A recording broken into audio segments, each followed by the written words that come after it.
Ah yes, the Battle of Bunker Hill, where the British won the hill, but America won the point. Because nothing screams victory like losing half of your well-trained men to a ragtag bunch of American farmers with nothing more than a few muskets, grit, and a hate for taxes. And fun fact, most of this entire battle actually happened at Breed's Hill. Today is June 17th, 1775, and the British are in Boston sipping their tea and yelling at the clouds. Meanwhile, the American colonists are like, yeah, maybe we don't want somebody 3,000 miles away taxing us, and plus they've never even seen a squirrel.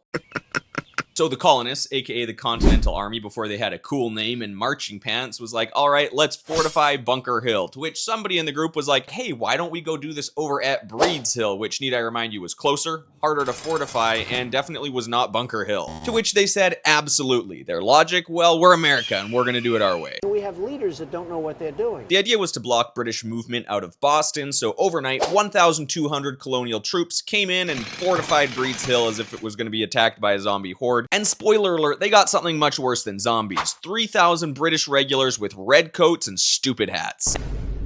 And then comes General William Howe with an idea so British, it's actually painful. We shall march up that hill in neat little lines directly into that musket fire. Yeah, bud, you do that. That ain't gonna go over well for ya.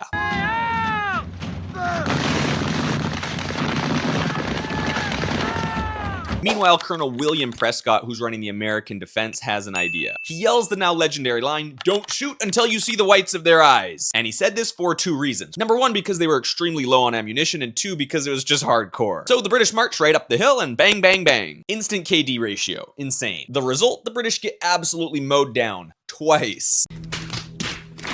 But it's at this point the colonial or American troops are absolutely out of ammunition, so third time's the charm, right? Well, actually, yeah, so the British take the hill, but at the cost of 1,000 British casualties. The Americans, on the other hand, lost around 400. So technically a British victory, yes. But it's kind of like bashing your forehead up against a brick wall, and when it falls over, you say that you won. The type of logic that invents beans on toast.